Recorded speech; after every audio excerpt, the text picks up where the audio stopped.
And that is that we're creating all of it. We're creating the person through which we are exchanging with.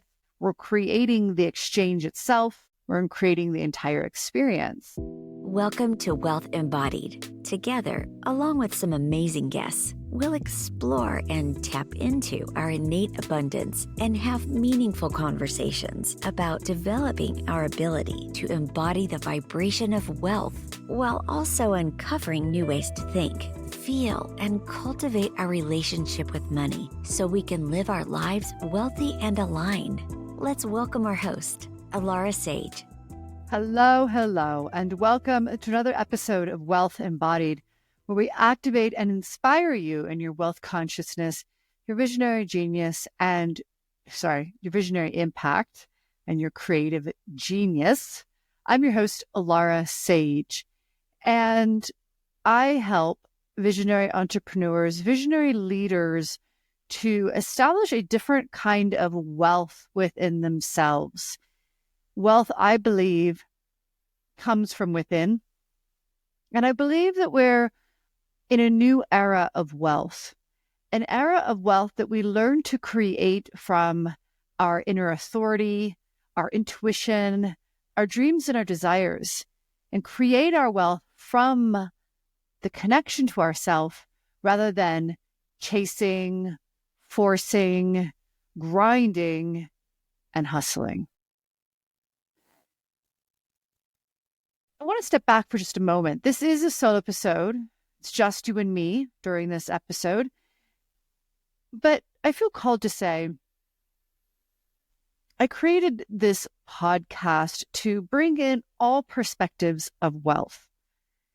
And it's very important to me that we're always learning from various perspectives.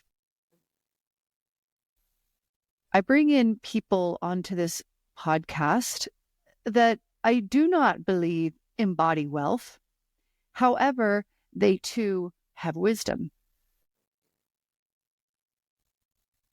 So what I'm about to say, perhaps, and really to myself more than anything, might feel a little contradictory to how I have carried out this podcast.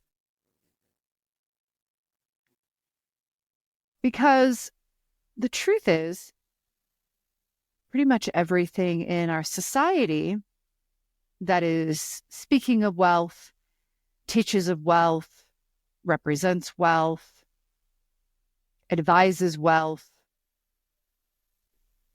is actually rooted in scarcity and lack, including the entire financial system. So what do I mean by this? We can either see our life through the lens of lack and scarcity, which is through the lens of the finite experience. This goes hand in hand with you only live once. Money doesn't grow on trees. If you don't use it, you lose it. Those are just some of the examples of our belief structures that we are limited and that we are finite. Now, the truth always exists in the paradox. God is revealed where duality meets, where two seemingly opposing perspectives come together, like the image of the Vesica Pisces, where two circles overlap. Where they overlap is where true truth is found. Is there truth to the perspective that we are finite? Absolutely. At the end of our life, our body does in fact die. It will decay into the ground. It will return back to its organic nature. Do we have limitations? Absolutely. Currently, we are not in an experience where humans can fly without some sort of assistance. There are a lot of things in this current reality that we have agreed to not do. And so there are limitations. And yes, there is a finite aspect to the reality of being human. But part of the process that we're in now, and what I believe very strongly to be the new era of wealth, goes along with the expansion of consciousness within humanity. Quote unquote, the awakening. And in this awakening, we remember and become aware more and more of the absolute truth.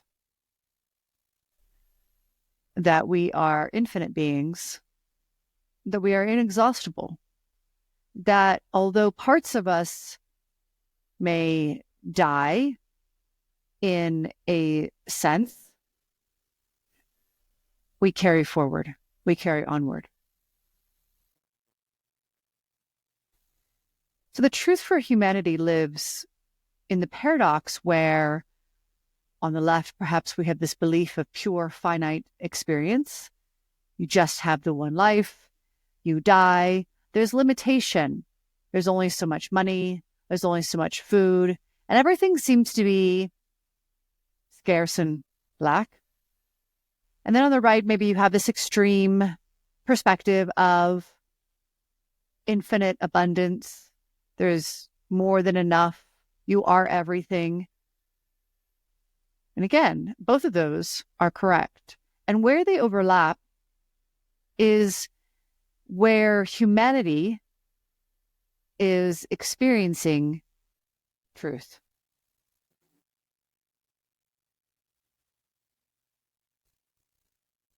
When we look at the universe, when we look at space, the galaxies, supernovas, black holes, it's very agreed upon that there is no lack of energy whatsoever. When we look at Mother Gaia, our planet, and nature itself, there can be some discrepancies at that level of focus. I think in a lot of ways, people believe and understand that ultimately Mother Gaia has plenty of resource, but we seem to be running out of certain ones. And then if we drill down even further to the human experience, I think the majority of people would say that there's absolutely scarcity and lack. Scarcity of food, scarcity of money, scarcity of resource all around.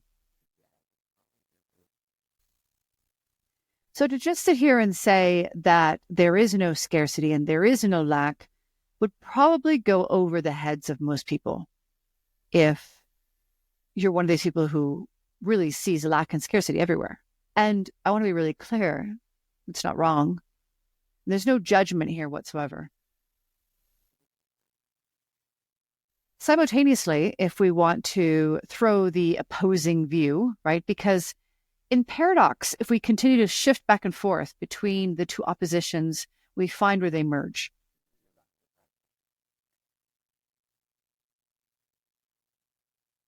With regards to money, we just print more of it.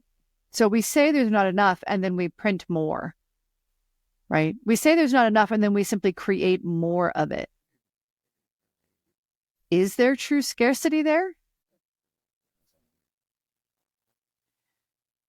With resources, I find that we tend to be narrow-minded, like we have horse blinders on. We look at the desert and we say, there's a lack of water here. And then in other parts of the world, there's consistent flooding and too much precipitation.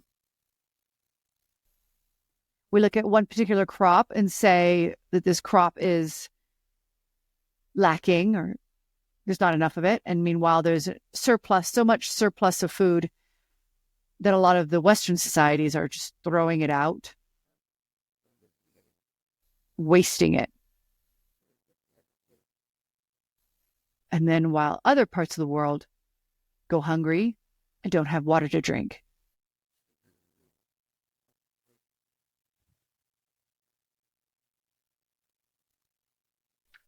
So why is this? Why are we throwing away food all the time, regularly? Food that just never got bought, food that isn't perfect, food that is perfectly good to eat. Nothing wrong with it. It wouldn't make anybody go sick. And then we're saying there's a problem with world hunger.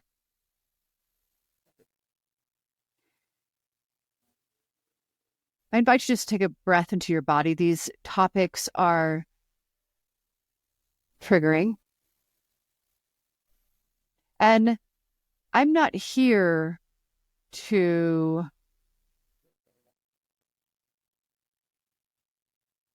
make you comfortable. I'm not here to necessarily trigger you either. I'm here to have these conversations. Because I believe very deeply in the work that I do. I believe very deeply in the truth that we are inexhaustible wealth, and yet, why don't we experience that? And I'm on a mission to help people embody and create that reality for themselves as effortless as breathing. So I'm all about these conversations. And they're triggering.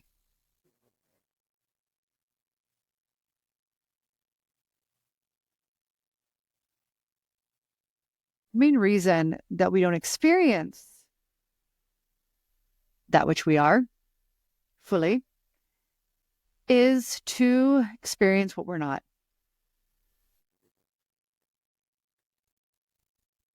Ultimately, we are inexhaustible wealth. Ultimately, we are an inexhaustible resource, inexhaustible everything. And much like recognizing what you like to eat, clarifying a list of foods that you really love through trying foods that you don't love, oftentimes the process in consciousness of recognizing itself is to explore, how is it not itself? So the experience of scarcity, lack, is here for us. I want to make that clear. It's here for us. And another paradox, it's also been programmed into us. It is part of a system that does not desire for us to expand. It's part of a system that does not serve us. Can you see how both of those can exist simultaneously?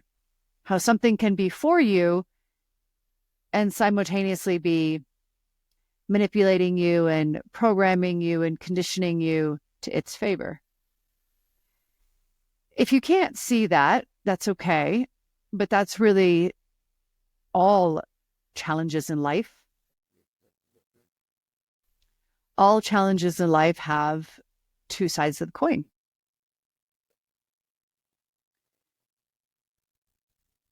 So there is a lot of control in humanity, and that control is not in the favor of the whole. The control over the food, the control over the resource, for those who have the control, has always been about the control of power. Pretty sure at this day and age, most people would agree that there are people in power in humanity that are not in service to the whole. And simultaneously, like I said, it is all for us. So the control of the resource is the control of the flow, right? To restrict the flow, to restrict the availability. naturally in humanity, naturally in the universe, in consciousness, there is ebb and flow states. There are states where energy is expanding and amplifying, and then there are states where the energy is actually contracting and even collapsing in on itself. And these different states, these different cycles are seen throughout the fractal of consciousness, meaning at the smallest scale and at the utmost highest scale and everything in between.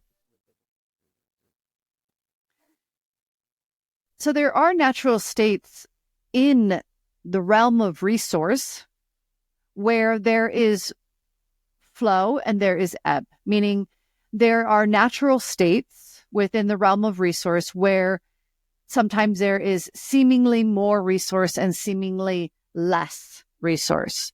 That's not exactly true. It's not exactly how it shows up.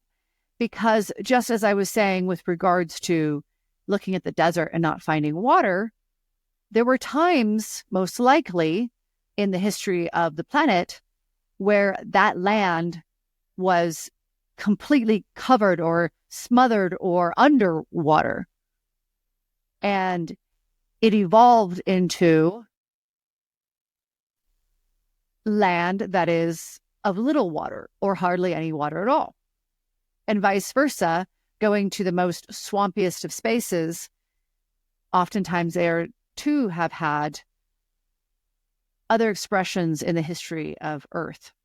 So the resources didn't necessarily go away, they simply shifted.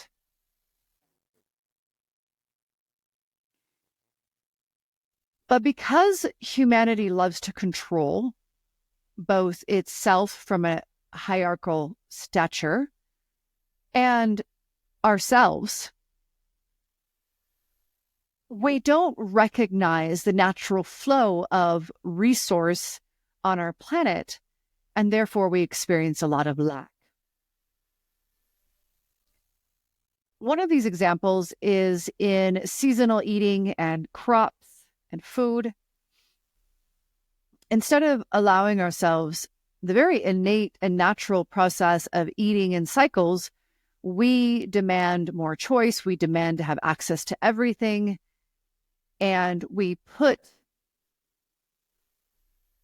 pressure on supply, right? If you think about if strawberries only had to feed all of the strawberries, all of the people in that area, there would have to be a lot less strawberries produced than if the strawberries are being shipped around the world.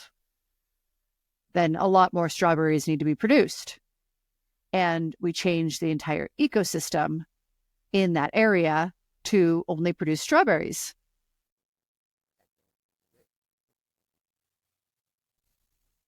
So when we try to control and go against the natural cycles, we actually dam up the water. And that's another example of how we do this, is literally damming up water, which isn't wrong or right. None of this is wrong or right. And a lot of it has benefit. But when we can't attune to the conversation that Mother Gaia is having with us, the conversation that these resources are having with us, because if you believe that resources don't talk to us, you're missing out on a lot of wonderful conversations. Water can speak to us. Food can speak to us. The animals can speak to us.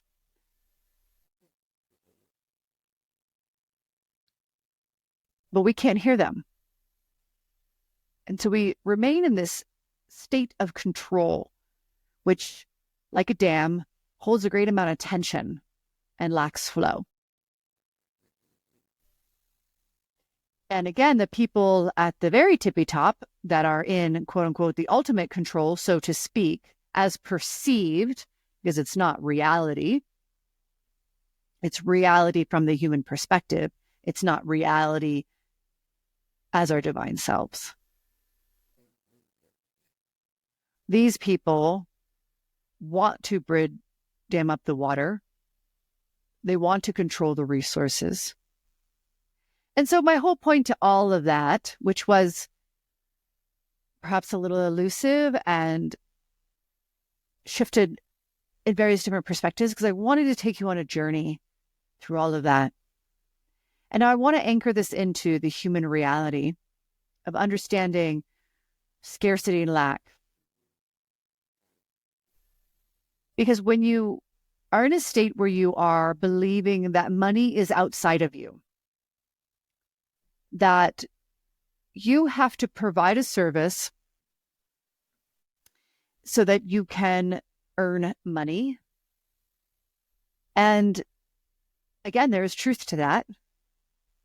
But that is the only way that you create wealth. You will be subject to the control mechanisms that are placed on humanity. You will be subject to the markets. You will be subject to the manipulation that goes around as far as reminding humanity of the scarcity.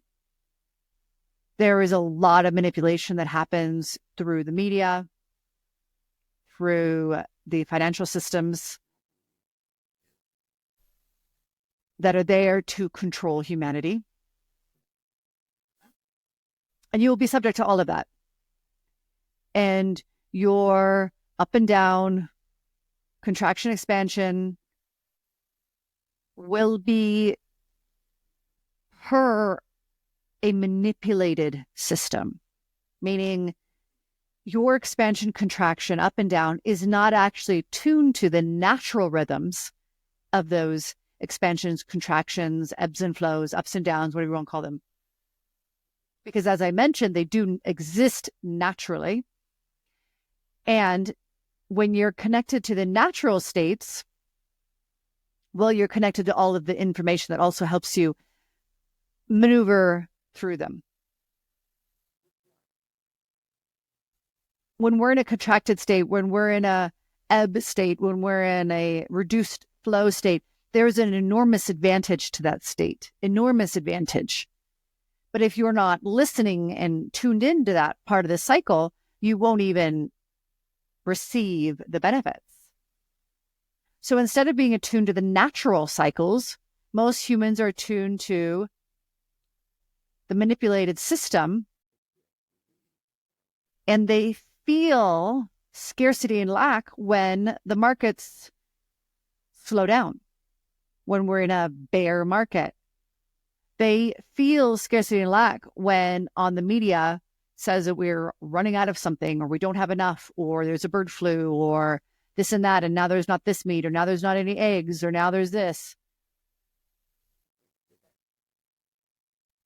And there's no sense of safety in that. And in fact, it's there to make you feel unsafe.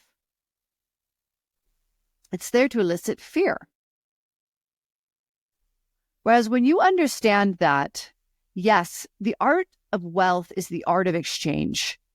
You are exchanging with yourself, you're exchanging with the universe, you're exchanging with other humans. And the quality of that exchange is the quality of your wealth to the T.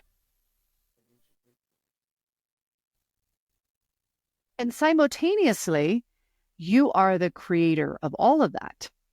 Because even though something is seemingly an exchange between you and somebody else, like for instance, I have programs, I have offers, somebody comes to me and they give me money and I give them the program or the offer, right? It appears that I am creating something and then I am receiving money for my creation. But the truth is much deeper than that, and much, much more profound and more joyous and more playful and a lot more fun. And that is that we're creating all of it. We're creating the person through which we are exchanging with. We're creating the exchange itself. We're creating the entire experience. And this isn't just high spiritual teaching.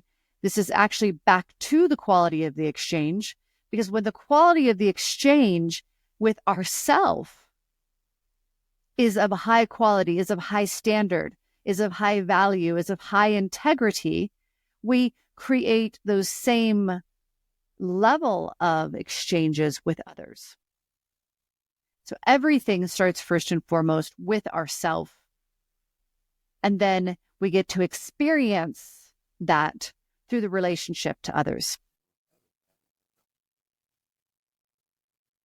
When you understand that you're creating your wealth because you are both the source of the wealth and the receiver of the wealth, you are both the creator of the wealth and the destroyer of the wealth. You align to the universal rhythms and you let go of the matrix of the system. And within the universal rhythms, there is support through both cycles or through all of the cycles, depending on how much you want to break them apart. Because there's more like 4, but there's 2 primary cycles, ebb and flow, and the other 2 are transitionary.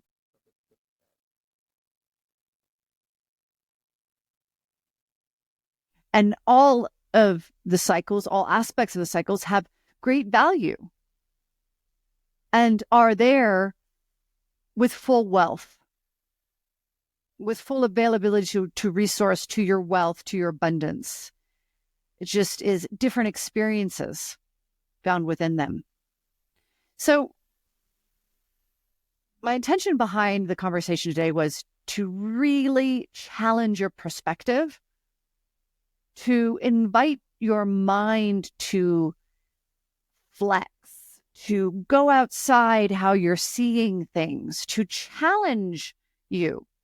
So if some of this didn't make sense, I invite you to listen to it again and again and again. And just come with it with an open mind, be curious. You don't need to understand. You just want to allow your mind to be challenged in the perspective and in the conversation of scarcity, lack, inexhaustible wealth. As always, I appreciate you so much. And if inexhaustible wealth is something that sounds good to you, and maybe sounds like a hoax, sounds like, how could it be true? Reach out, because I'm happy to help you not only understand how it's true, but actually embody it, create it, become it. Much love to you all. Thank you for being a part of Wealth Embodied. As you experience each new day, we want you to feel that you are capable of tapping into your innate abundance and living your life wealthy and aligned. If you want to be invited to the next episode, just subscribe to our podcast. And if you need more information in the meantime, go to alarasage.com.